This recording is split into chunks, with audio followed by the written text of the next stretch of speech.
aujourd'hui. Mais si vous avez vu dans le programme, elle avait déjà fait une synthèse de ce qu'elle allait nous dire, notamment sur la problématique de la bauxite en Guinée.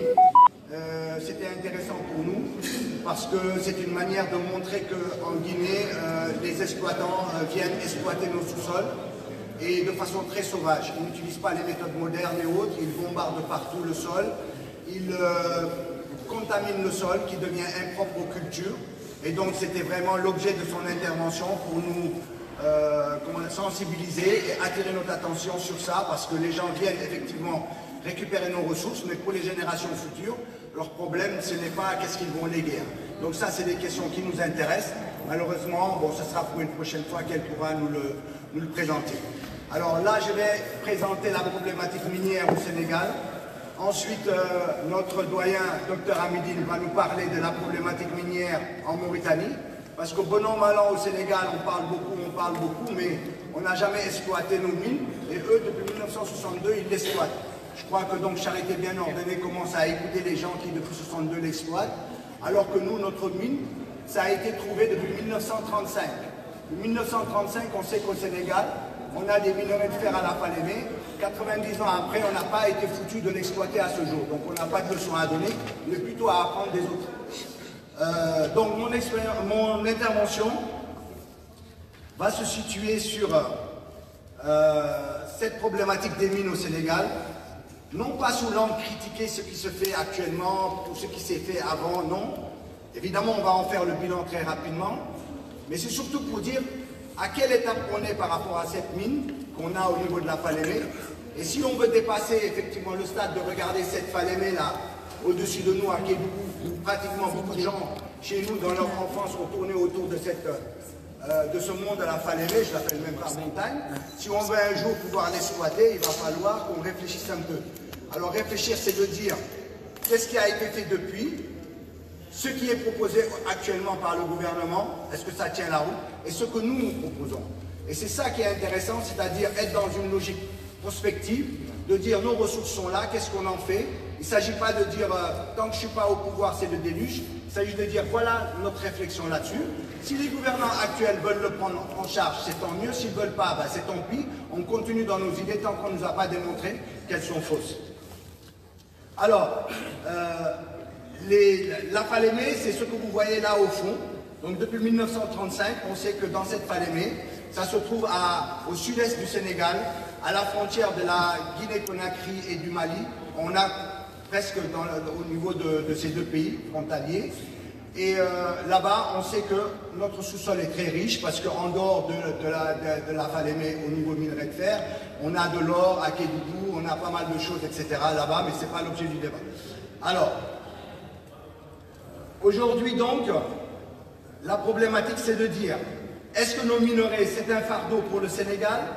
Si c'est un fardeau pour le Sénégal, quelles sont les perspectives? Quelles sont les pistes aujourd'hui pour dépasser ça? Et en même temps, quelles sont les solutions? Alors nous avons sur nous une solution, le patriotisme économique. Ça vaut ce que ça vaut, mais on l'expliquera tout à l'heure.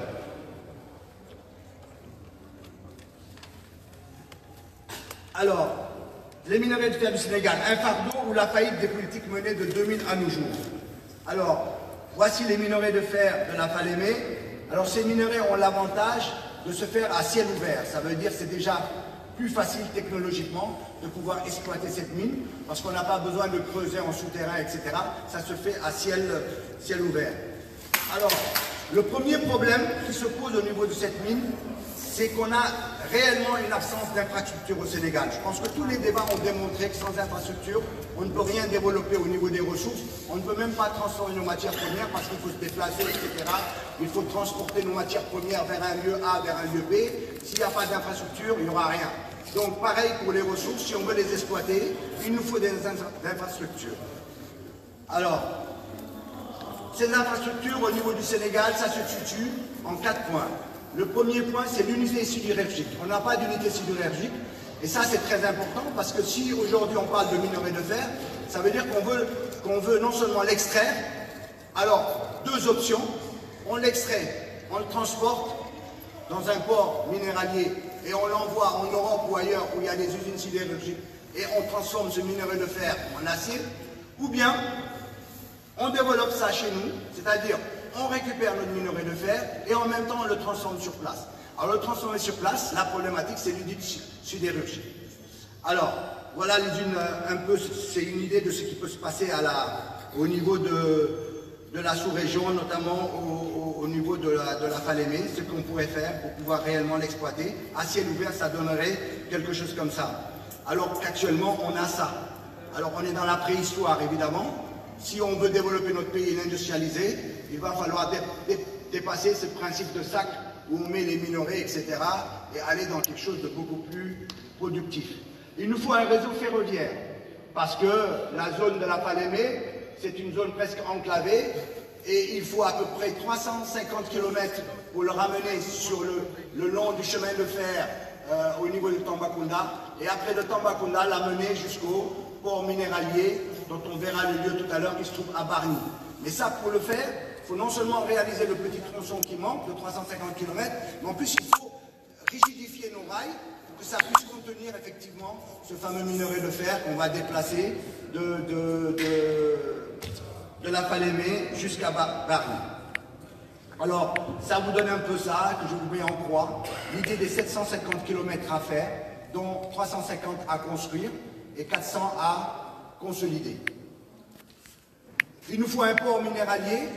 Depuis le BOM, le bureau de méthode, ça avait déjà été pensé qu'il fallait un port minéralier. Ça n'a pas été, c'est pas les libéraux qui nous ont amené cette idée, c'est pas aussi Macky Sall.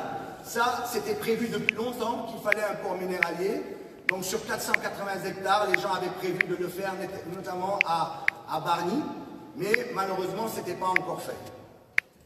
Alors voilà l'espace qui était prévu pour faire ce fameux port. Et donc ce port, il se trouve au niveau de Bargny, Sendou-Bargny plus exactement. Alors ce port, rien que pour le mettre en place, ça nous coûte la bagatelle de 560 millions de dollars. 560 millions de dollars quand on sait que ça va nous faire à peu près, je ne sais plus combien de milliards, plus de 600 milliards ou 1200 milliards de francs CFA. Donc c'est pas facile, mais c'est un projet qui a été mis en œuvre depuis 2017. Normalement, on devrait le récupérer. Il est fait en deux phases.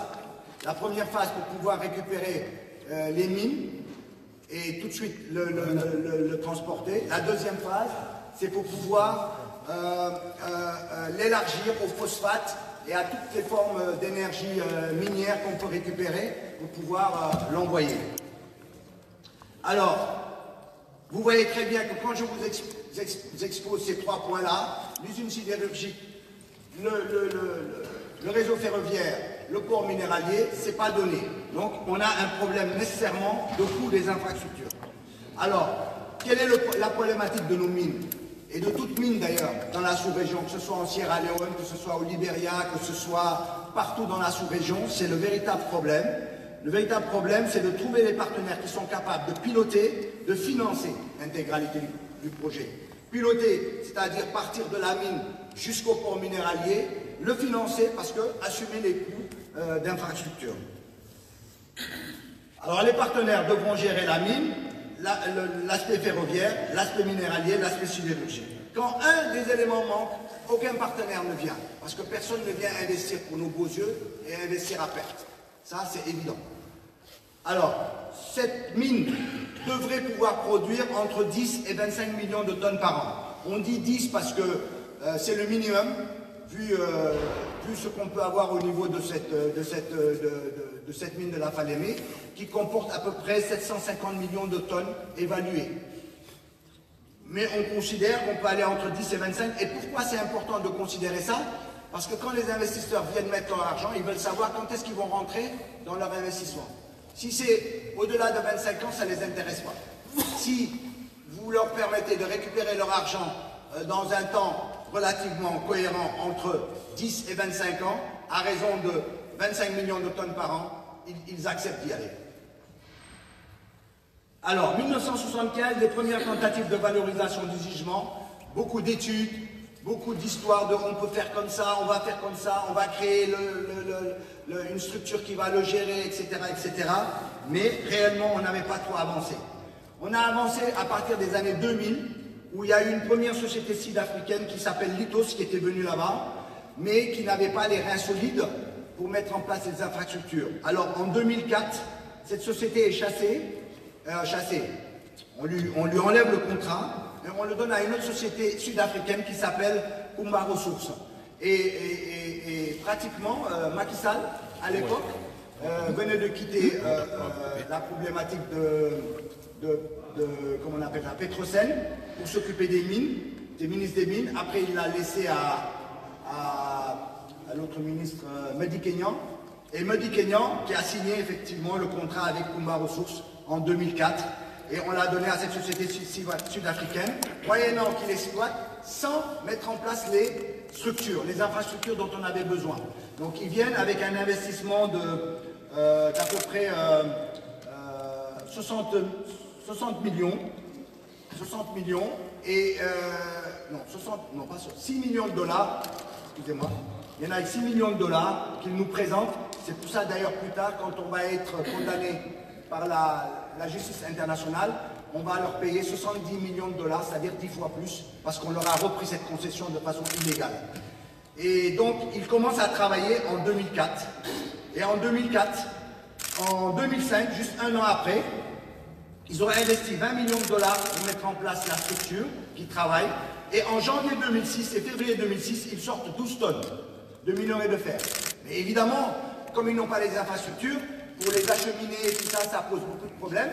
Mais c'est une société courageuse qui avait accepté de faire le jeu pour exploiter nos mines. Ce qui est malheureux pour l'État du Sénégal, c'est qu'au même moment où il donne cette concession à Kumba Ressources, derrière, il est en train de mener des discussions avec ArcelorMittal pour lui donner effectivement les mines de la Falémé. Et c'est ça qui n'est pas très correct au niveau du gouvernement du Sénégal de l'époque.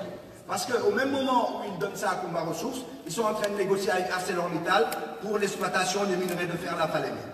Alors, Arcelor vient, il dit, moi, je vous prends la mine, je vous mets en place les infrastructures, je vous mets en place le chemin de fer et je participe à la réalisation du port minéralier. Donc tout de suite, qu'ont fait le gouvernement de l'époque, c'est de dire à Kumba Ressources, écoute, c'est bon, on arrête. Alors, comme ça, de façon très sauvage, ils ont arrêté Kumba Ressources le 30 décembre 2005. Alors voilà une société qui était venue, qui a signé un contrat légalement et qui commençait à travailler. Et le gouvernement de Wade à l'époque dit non, non, là, nos intérêts sont là, allez vous dégager tout de suite. Et ils les ont fait partir le 30 décembre. Mehdi Kenyan leur a montré, leur a envoyé une lettre comme quoi on arrêtait effectivement le contrat avec eux de façon illégale, parce qu'on n'avait pas le droit de le faire en tant qu'État sénégalais. Mais on l'a quand même fait, on s'est comporté comme des voyous et on les a virés de cette concession. Bah oui, c'est le terme qu'il faut employer. Alors, pendant ce temps, ArcelorMittal récupère effectivement les mines de la Falémé. Alors, la question, c'est pourquoi ArcelorMittal a voulu prendre les minerais de fer de la Falémé. C'est pas venu comme ça, c'est pas parce qu'il aime les Sénégalais, c'est pas parce qu'il trouve que le climat est bon et autres, etc. C'est qu'il avait trois raisons fondamentales. La première, il faut se rappeler que ArcelorMittal, c'est un leader de l'acier. C'est-à-dire, lui, son métier, c'est pas aller dans les mines récupérer, faire des extractions du minerai de fer. Lui, son métier, c'est vous m'emmenez le minerai de fer, je le transforme en acier. J'achète des minerais de fer et je transforme en acier. Mais là, quand il a vu qu'effectivement il y a une possibilité d'avoir 750 millions de tonnes, il avait besoin de minerais de fer, il s'est battu pour avoir le contrat. Et donc la première raison, c'est que les gens qui approvisionnaient ArcelorMittal ont augmenté leur prix au niveau du minerai de fer. C'est-à-dire un minerai de fer qu'il avait à peu près aux alentours de 80 ou 100 dollars à la tonne, les gens lui vendaient ça à 180 voire 200 dollars à la tonne à l'époque. Or, comme lui, il avait des aciéries qui devaient fonctionner, et il venait d'avoir ici en France une aciérie qu'il a récupérée, on a vu comment ça s'est terminé, donc il lui fallait absolument d'être approvisionné en minerai. Ça, c'est la première chose. Donc, il était asphyxié par les trois géants mondiaux, et en même temps, il avait besoin de l'approvisionnement de son aciérie qui se trouve en France et en Inde, parce qu'il avait une nouvelle aciérie, une sidérurgie en Inde, qu'il avait mis en place aux alentours de 2003, et ça lui avait coûté beaucoup d'argent. Et s'il n'a pas de minerai de fer pour faire fonctionner effectivement cette structure, ben, il allait être mal. Donc il a fait l'Eldorado pour aller récupérer un peu partout des minerais de fer. Et donc il a accepté de nous proposer un programme mirobolant pour récupérer notre minerai de fer. Pardon? Ah, j'ai beaucoup de choses à dire. Je sais même que je suis au premier point. Si vous voulez, j'arrête. C'est obligé. Donc le projet de ArcelorMittal, c'est 2 milliards de dollars, 2,2 milliards de dollars. Donc c'était pas rien. Et donc, c'était prévu qu'il commence l'exploitation en 2011 parce qu'il y avait les infrastructures à mettre en place. Et en même temps, ça devait rapporter au Sénégal quelque chose comme 72 milliards de francs CFA par an. Alors, l'exploitation devait se faire en 4 zones, la construction du port minéralier, l'infrastructure du chemin de fer, 320 km plus 430 comme je vous avais dit, et puis 4 000 emplois directs plus 12 000 emplois indirects. Alors, 2009, patatras, le projet tombe à l'eau. C'est lui-même, ArcelorMittal, qui dit « moi, cette fois-ci, je jette l'éponge, je pars plus ». Alors évidemment, lui, il essaie de se protéger par rapport aux tribunaux internationaux. Il dit que ce que vous m'avez dit sur le fer, ça n'existe pas. On ne peut pas avoir 750 millions de tonnes. On a beaucoup moins, on a quelque chose comme 500 millions de tonnes. Et en même temps, la qualité du fer n'est pas de 60% de teneur, mais il est de l'ordre de 40%. Donc, il utilise cet argument pour en réalité cacher quoi? Il cache en fait le fait que le cours de la bourse au niveau du minerai de fer avait chuté. Il est passé de 120 $ à pratiquement 30 $ dans cette période. Donc quand un coût quitte 120 $ la tonne pour tomber à 30 $ la tonne, ce n'est plus rentable d'investir 2 milliards de dollars au Sénégal. Ce n'est plus rentable. Et donc il a dit, je préfère prendre le risque d'être condamné, de payer ce que j'ai à payer, mais en tout cas, j'arrête tout de suite mon risque financier avec le Sénégal. Ça, c'était la première chose. La deuxième chose, c'est qu'il avait beaucoup de problèmes d'argent. Il avait une situation financière très tendue au niveau de son groupe. Ensuite, là, il y a le cours qui vous montre que le cours de la bourse, par exemple, vous voyez très bien, en décembre 2008, le commence à chuter jusqu'à à peu près 30 $ à peu près la tonne au niveau du prix de la tonne de fer. Alors, les investissements qu'on nous a promis n'ont jamais eu lieu. Patatras, on se retrouve encore à la case départ. C'est-à-dire que ces minerais de fer d'après les mais, en fait, aucun gouvernement n'a réussi à les gérer à ce jour. À chaque fois qu'on a un projet, ça tombe à l'eau. Alors, donc, ArcelorMittal, alors que c'était un de ses arguments, quand il avait signé avec nous, pourquoi il avait absolument besoin de nous? Parce que au niveau du Libéria, la mine de Yekepa, le nouveau gouvernement lui avait bloqué effectivement la concession. Et donc, lui, pareil, il a fait comme le Sénégal. Il a arrêté avec nous en 2009, il a négocié en douce avec le Libéria pour récupérer la mine de Yepeka. Et là-bas, l'avantage de Yepeka par rapport au Sénégal, c'est que les infrastructures existaient déjà.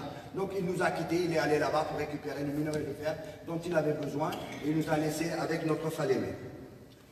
Donc en 2009, il fallait s'y attendre. Kumba Ressources nous emmène effectivement en justice et donc on doit effectivement payer des intérêts à Kumba Ressources. Le Sénégal aussi porte plainte à ArcelorMittal pour pouvoir s'y retrouver.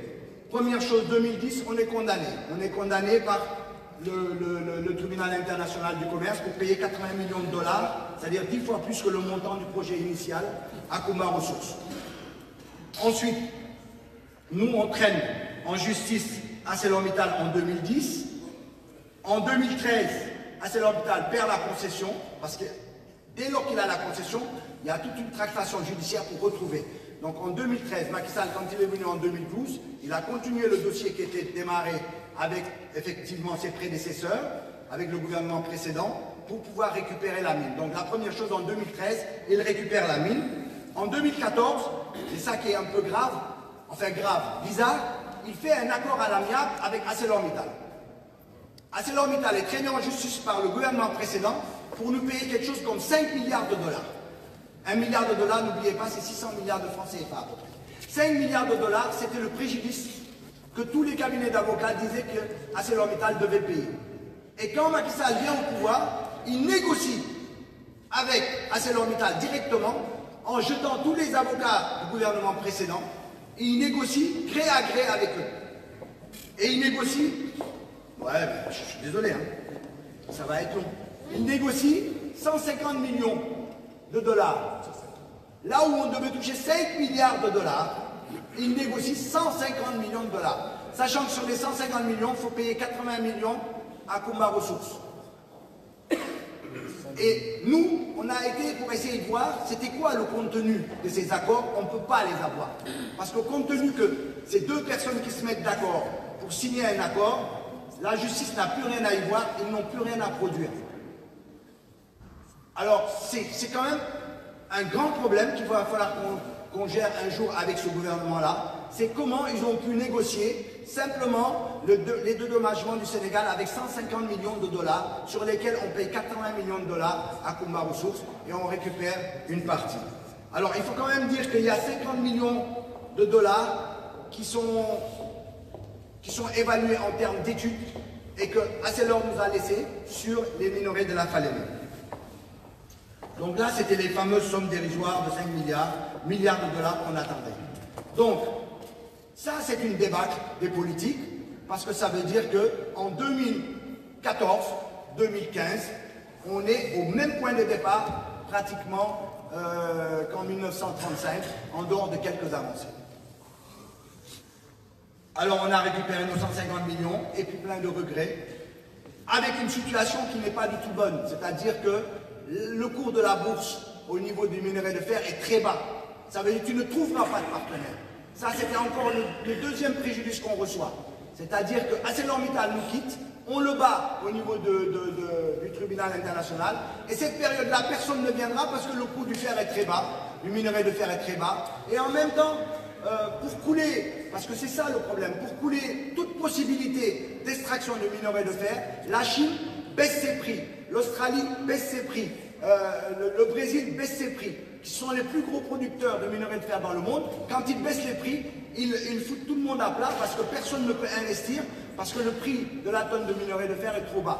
Donc ce contexte n'est pas du tout favorable à un développement de nos minerais de fer. Il a fallu attendre 2017 pour pouvoir enfin voir des candidats pour essayer de voir comment on peut récupérer notre minerai de fer, parce que là, le cours de la bourse est remonté à peu près entre 70 et 80 dollars la tonne. S'il te plaît, il faut vraiment ah oui, mais faire le choix sur les points importants. Mais non, je vais continuer gentiment. Non, on va faire. À moins que le public veuille que j'aille. On continue. Ah, si vous avez le temps, il n'y a pas de souci. Vous avez le temps. Moi, je ne suis pas là pour insulter Macky Sall. Moi, je suis là pour faire un bilan et on avance. Vas-y.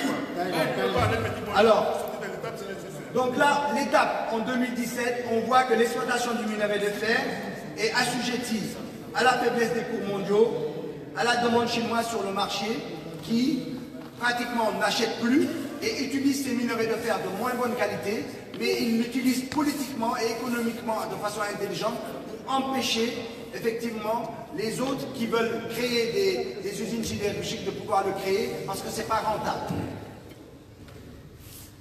Alors, bon, je passe sur ça. Bon, alors maintenant, les perspectives pour l'État du Sénégal. À partir de 2017, qu'est-ce qu'on fait? On y va? Alors, les perspectives pour une réserve de 750 millions, donc voilà. Alors, le Sénégal dit, maintenant, ce que je vais faire, je vais chercher à financer un projet, mais en cassant le projet en plusieurs points. On revient pratiquement au niveau de Kumba Ressources. Ça veut dire que les gens qui veulent investir sur le minerai, l'extraire, les gens qui veulent investir sur le ferroviaire, les gens qui veulent investir sur telle chose, on saucissonne le projet en plusieurs groupes. Trouver des partenaires pour investir sur une période de 20 ans, parce qu'on s'est rendu compte que 25 ans, personne ne vient. Et donc, dans ce contexte, il essaye de voir avec les Turcs. Donc les Turcs répondent aux appels d'offres de la Miferso, donc la Société des mines de fer du Sénégal oriental. Ben, il y a 11 candidats, il y a plusieurs candidats qui viennent, et dont les Turcs. Et les Turcs signent une déclaration d'intention. En fait, ce n'est pas un contrat, c'est une déclaration d'intention. Ce que vous dites là, vous me proposez ça, je vais l'étudier. Si ça me va, je vais le signer avec vous. Mais ça ne m'engage pas, c'est une intention.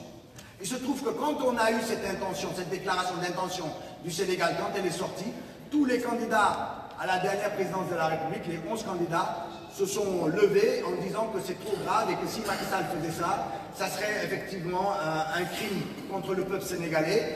Et donc il n'avait pas le droit de faire ça, etc., etc. Et Macky Sall a reculé. C'était en octobre 2018. Macky Sall n'a pas signé avec les Turcs. Il a attendu que les élections présidentielles se terminent pour pouvoir reprendre les négociations avec les Turcs. Alors donc, je passe dessus, les Turcs proposaient un investissement de 850 millions de dollars, ils avaient le monopole du fer, etc., etc. Tout ça on connaît, je passe. Et ils proposaient, ils proposaient à peu près presque 2000 emplois directs, je crois, si mes souvenirs sont exacts. Et là, après les élections, les Turcs reviennent cette fois-ci sur la base d'une convention économique spéciale, ce qui est bizarre pour une société étrangère, parce que c'est les sociétés nationales qui ont ce type de convention avec le gouvernement sénégalais. Donc ce gouvernement sénégalais attribue ce titre-là à une société étrangère, dont les Turcs, Tosyalı, et ceux-là viennent, ils diminuent le projet, ils sont à peine à 120 millions cette fois-ci, au lieu d'être à 850 millions de dollars, et donc ils sont en baisse de 85% de leur projet de départ. Et en même temps, ils proposent seulement 400 emplois directs au lieu des 1000 prévus. Alors, les questions que l'on peut se poser par rapport à ça, c'est pourquoi donner notre minerai de fer à une entreprise étrangère qui va fabriquer sur place des choses et nous les revendre? Pourquoi nos sociétés nationales n'ont pas droit à cela? Pourquoi on n'ouvrirait pas ça aux structures nationales sénégalaises ou bien mixtes sénégalaises et étrangères en même temps pour travailler sur cette question? Pourquoi on donne le permis de récupérer tout le fer du Sénégal aux Turcs alors qu'ils ont pour droit d'exploiter qu'une partie de notre minerai de fer? Donc, c'est ce que je disais, pourquoi donner à une entreprise étrangère qui nous revend sa production? Donc, nous, on dit qu'il faut réfléchir sur une autre direction. Il faut essayer de revoir le problème autrement, parce que ça fait plus de 80 ans qu'on est baladé, aucun gouvernement ne l'a réussi. Ça veut dire que la problématique de nos ressources, ce n'est pas une problématique des gens qui nous dirigent seulement, c'est notre problématique aussi. C'est-à-dire nous devons nous accaparer ces questions pour en discuter, influencer les politiques, influencer les gens. Si vous voulez m'avoir, vous qui avez la prétention de diriger le pays, qu'est-ce que vous faites de nos minerais de fer? Si vous me convenez dans votre projet, je vote pour vous. Si vous ne me convenez pas, je ne vote pas pour vous. Mais il n'est pas normal de laisser nos politiques prendre le pouvoir sans aucun engagement et de dire demain, je le mets dans le PSE, le minerai de fer de la Falémé, je vais en faire ce que je vais en faire et vous allez voir ce que vous allez voir. Non, ça ne veut rien dire ça. On veut savoir c'est quoi ton projet, où tu veux aller, qu'est-ce que tu veux faire, comment tu veux le faire. Et c'est comme ça sur toutes les questions, aussi bien pétrolières, gazières, minières, que nous devons réfléchir pour obliger les politiques à ne plus en faire leur chasse gardée, mais que ce soit une question nationale, parce que ces minerais-là, ou bien ces ressources-là nous appartiennent et c'est pour le développement de notre pays. Alors, donc, évidemment, tout cela doit se faire de façon transparente, surtout avec des acteurs compétents. Parce qu'on se rend compte que c'est un problème de compétence. Nos politiques ne sont pas compétents. On a des ressources, ils les vendent comme s'ils étaient au marché de Sandaga. Ils ne comprennent pas le marché mondial, comment ça se passe. Il y a plein de choses qui se passent, parce que sinon on ne comprendrait pas que tu donnes à Litos, à 7 millions de dollars, tu lui donnes notre minerai de la Falémé et tu es en train de négocier ailleurs pour pouvoir les jeter un an après et payer 10 fois ce qu'ils t'ont donné. C'est que quelque part, tu ne sais pas négocier. Ce qui s'est arrivé avec ArcelorMittal, un gouvernement qui chasse un autre gouvernement et qui n'utilise pas la démarche de ce gouvernement pour obtenir 5 milliards de dollars, mais pour obtenir à peine 150 millions de dollars. Dans un, comment on appelle ça, une discussion gré à gré. Donc, quelle piste? Alors, les pistes que nous proposons pour sortir de cette situation et en même temps développer notre essor minier. Alors, on va y aller. On fait le point sur les forces et faiblesses actuelles du Sénégal pour l'exploitation de son minerai de fer. Alors, aujourd'hui, on a un port minéralier qui est pratiquement prêt. Je pense que l'année prochaine, on devrait l'avoir. La phase 1 est pratiquement terminée, c'est-à-dire qu'on a une jetée qui part jusqu'à presque 4200 mètres en offshore pour pouvoir récupérer effectivement des bateaux qui peuvent venir et récupérer nos minerais de fer ou récupérer nos phosphates ou autres, etc. Donc c'est pratiquement terminé. Donc c'est un atout. Aujourd'hui, en termes d'infrastructure, on a enfin un port minéralier digne de ce nom sur lequel on a investi 520 millions de dollars. Ensuite, on a la découverte du pétrole et du gaz. C'est-à-dire qu'on ne va plus penser comme il y a 100 ans. Aujourd'hui, en 2014, on sait que le Sénégal a du gaz. Il a du gaz. Qu'est-ce qu'on peut faire avec ce gaz? Donc ce gaz est un élément nouveau qu'il faut rentrer dans la réflexion de termes de l'exploitation de notre minerai de fer notamment. Troisième point, on a de l'espace pour construire une usine sidérurgique. Ce n'est pas ce qui manque au Sénégal. Quatrième point, le prix de la tonne de fer est en hausse.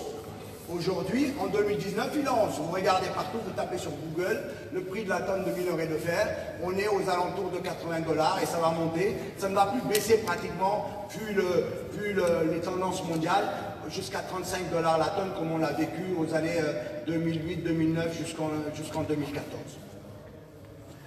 Donc voilà le port minéralier de Saint-Loup en image. Et je pense que l'année prochaine, il est pratiquement prêt. Donc, première chose dans la réflexion, la valorisation de nos ressources passe par leur transformation sur place. Si on ne transforme pas nos ressources sur place, on ne gagnera rien du tout sur nos ressources. On favorisera que les investissements étrangers. Je vais vous donner un exemple, vous allez tout de suite être d'accord, il n'y a même pas besoin de débat. La tonne de minerai de fer coûte entre, je vous l'ai dit, 80 et 120 $ la tonne. Si moi, j'ai 750 millions de tonnes de minerai de fer, par un calcul que je vais compenser, etc., pour voir les coûts, je peux dire que ça me donnera ça au maximum. Si je sais que ça me donne telle somme et que je dois construire derrière une usine sidérurgique, je ne pourrais pas, parce que je vais me dire, mais là, ça ne va pas, je vais être en perte, parce que l'usine sidérurgique va me coûter une certaine somme. Le chemin de fer va me coûter une certaine somme. Mais aujourd'hui, moi, j'ai déjà le port minéralier, donc je ne le compte plus. En tant qu'État sénégalais, j'y ai investi, je l'ai. Qu'est-ce qu'il me faut? Il me faut transformer. Pourquoi il me faut transformer? Quand je vends une tonne de minerai de fer, ça me retourne entre 80 et 120. Quand je vends la tonne d'acier, c'est-à-dire le minerai de fer travaillé pour sortir de l'acier, j'ai 800 $ la tonne. Pourquoi ne faisons-nous pas une usine sidérurgique au Sénégal qui apportera du travail aux Sénégalais, qui donnera des emplois indirects, et en même temps, ce fer-là nous permettra non seulement de le travailler en acier, mais de pouvoir avoir toutes les formes d'acierie dont on a besoin pour notre pays, pour son développement, et on gagne 800 $ la tonne qu'on peut revendre. Alors pourquoi il faut réfléchir là-dessus? Parce que nous avons du gaz. Pour transformer le minerai de fer en acier, il y a deux façons de le faire. Alors excusez-moi, je me manquerai peut-être de... Ouais, tu vois, je stocke tout ça. Voilà, je stocke tout ça pour te faire plaisir. Il y a deux procédés d'obtention du minerai de fer en acier. On a par fusion, et là on a des hauts fourneaux, c'est ce que vous voyez ici pratiquement en Belgique, dans le Nord, etc. etc. Ils ont des aciéries là-bas. Et on a la réduction des oxydes de fer par le gaz. Et c'est ça qui est intéressant. C'est ce nouveau procédé-là qui date depuis 20-25 ans, développé par les Russes et les pays de l'Est.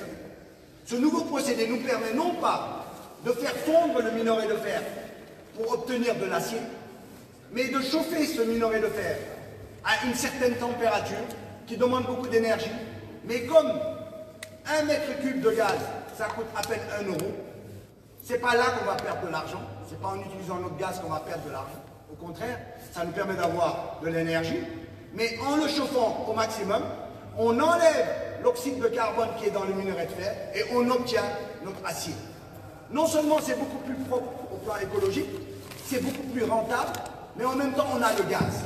Mieux, si on réfléchit avec une vision de la sous-région, la Sierra Leone, ils n'ont pas 750 millions de tonnes, eux. Ils ont 15 milliards de tonnes de fer, minerais de fer, 15 milliards. Mais eux, ils n'ont pas de gaz. Et nous, on a du gaz. Qu'est-ce qui nous empêche? Qu'est-ce qui nous empêche, dans des relations bilatérales de façon win-win, de travailler avec un État comme la Sierra Leone, et au niveau maritime, ils sont à combien de kilomètres de nous? Même pas 500 kilomètres.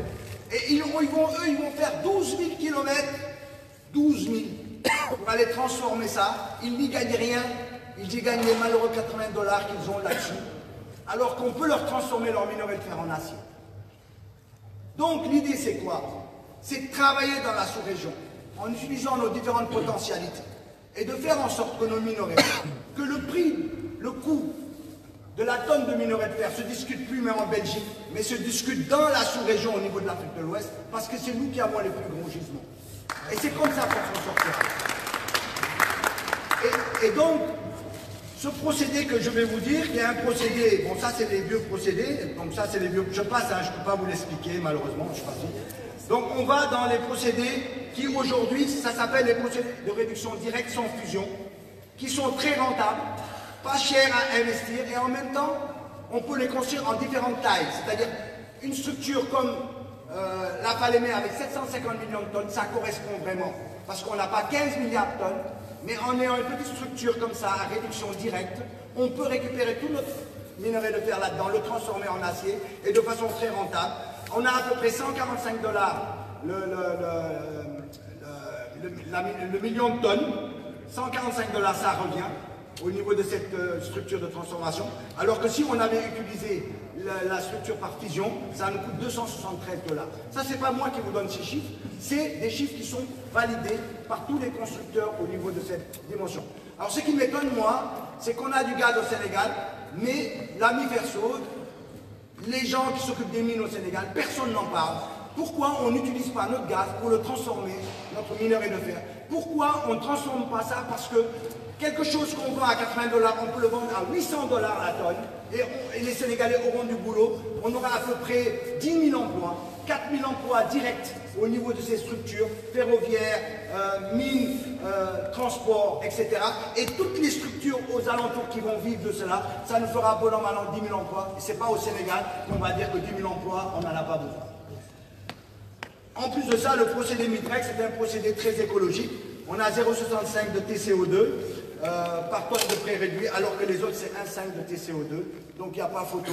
Si on demande des financements pour l'avoir partout, on ne va pas polluer la planète. Donc, c'est quelque chose de rentable et on est dans la bonne direction. Alors, là, c'était un peu l'évaluation des emplois qui pouvaient se faire. Hein. Je ne vais pas m'y appesantir, je passe. Donc, le projet, c'est ça. Et la solution? La solution, c'est une solution de patriotisme économique. Alors, c'est quoi le patriotisme économique?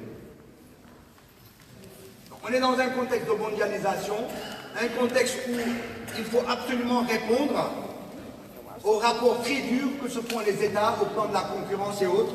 Et en cela, il faut deux volets pour intégrer cette réponse. Premièrement, il nous faut une mainmise sur nos ressources.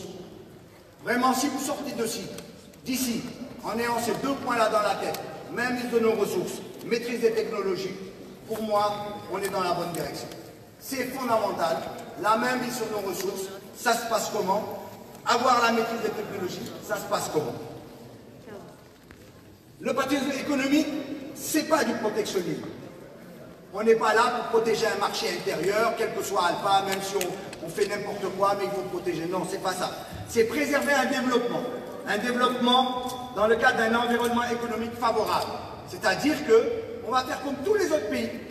On ne l'a pas inventé. La Chine, la Corée, tous ces pays-là se sont développés parce qu'à un moment donné, ils se sont dit, nous, on ne fabrique rien. Si on continue comme ça, ce n'est pas possible. On ne peut pas accepter, nous, notre bois, les Chinois viennent le prendre, ils font des mouchoirs et demain ils viennent nous les redonner et on est les banabana dans Dakar à vendre les mouchoirs. Il faut arrêter ça. Les mouchoirs, on va les fabriquer nous-mêmes. Parce qu'on a de quoi les fabriquer. Donc il faut avoir une mainmise sur nos ressources pour pouvoir fabriquer. Si on ne fabrique pas, on sera toujours dépendant. Donc, Premièrement, fabriquer, ça encourage la créativité dans l'exploitation de nos ressources. Et c'est un terreau de solidarité d'intérêt. Je passe, hein. Donc le patriotisme, il a pour enjeu le transfert du savoir-faire et la volonté de préserver les atouts compétitifs du pays. Pourquoi? Ça veut dire que tu viens chez moi, tu veux récupérer mes ressources, mais oui, mais tu vas m'apprendre comment tu les récupères. Je veux cette technologie que tu veux utiliser pour récupérer mes ressources. Moi, je veux l'apprendre, je veux l'acquérir. Donc, maîtrise, transfert du savoir-faire. Deuxièmement, je veux préserver les atouts compétitifs, ça veut dire, moi aujourd'hui, je veux avoir la main mise sur ce que tu es en train de prendre chez moi. Tu vas gagner de l'argent, c'est normal. Tu viens, tu investis, tu gagnes de l'argent. Je suis tout à fait d'accord. Une structure vient investir au Sénégal, elle gagnera de l'argent. Mais la question c'est, nous, les populations locales qui sont dans la zone, qu'est-ce qu'elles vont devenir? Avec les terres qu'on va utiliser, avec ceci, avec cela. C'est quoi le projet pour eux, pour les enfants de cette sous-région, pour demain, etc., etc. Donc ça, c'est important pour moi, et ça, on va en discuter. Donc, le côté économique, avec la mobilisation de l'État, les collectivités locales, les entreprises nationales, les différentes composantes de la population, ça va permettre une levée de fonds participative. On parle souvent de la diaspora qui peut investir sur ça, tout ça. Évidemment, mais dans ce cas-là, tu ne viens pas en disant « moi, je veux l'argent de la diaspora ». Tu viens dire à la diaspora « voilà, je veux construire une usine sidérurgique dans le système Midrex et ça coûte tant. Pourquoi? Parce que l'acier que je vais obtenir, ça va nous permettre de faire ça, ça va donner des emplois. Si vous investissez, ça rapporte de l'argent, vous y gagnerez, vous aurez à le placer. Au lieu de le placer ici dans une banque pour avoir 3, 4, 5% d'intérêt, là-bas, je vous donne 7%, je vous donne ceci, je vous donne cela. C'est ça le patriotisme économique, c'est de participer au développement de son pays à tous les niveaux, chacun effectivement avec sa possibilité. Et donc le patriotisme économique s'inscrit dans une politique d'intelligence économique, parce que c'est défendre nos intérêts, et en même temps ça stimule l'économie nationale. Donc les exemples de la Chine, etc., je passe. Et ça favorise les entreprises nationales et leur production. Et c'est normal, c'est normal. Aujourd'hui, si nous voulons fabriquer des fenêtres, partout au Sénégal, il y a des constructions. Mais partout au Sénégal, on voit nos ports envahis des produits de la Chine. Toutes les fenêtres, toutes les porte-fenêtres, toutes les cloisons viennent de la Chine. Parce que nous ne savons pas les faire. Si aujourd'hui on favorise nos entreprises nationales, certainement que leur prix sera cher au départ par rapport aux produits chinois. Mais les Chinois ont appris, ils ont payé pour apprendre. Et une fois qu'ils ont appris, ils nous envahissent avec leurs produits. Donc on va préserver notre marché national en disant, on va mettre l'accent sur effectivement nos compétiteurs nationaux, on achètera effectivement leurs fenêtres, on achètera leurs porte-fenêtres. C'est du patriotisme économique même si c'est plus cher, parce que demain, ils sauront en fabriquer plus, meilleure qualité et moins cher. Mais c'est comme ça que ça se passe. Ça ne se passe pas autrement. Si on continue à acheter qu'à l'étranger, il ne faut pas s'étonner qu'on ne sache pas construire, il ne faut pas s'étonner qu'on ne sache pas produire, il ne faut pas s'étonner qu'on achète toujours à l'extérieur, et on aura toujours une balance commerciale déficitaire. Donc le patriotisme économique, ça consiste à mobiliser les Sénégalais pour un développement économique en dehors de tout esprit partisan. Donc nous avons un rôle à y jouer pour marquer l'histoire du Sénégal dans son tournant de l'industrialisation. Je vous remercie.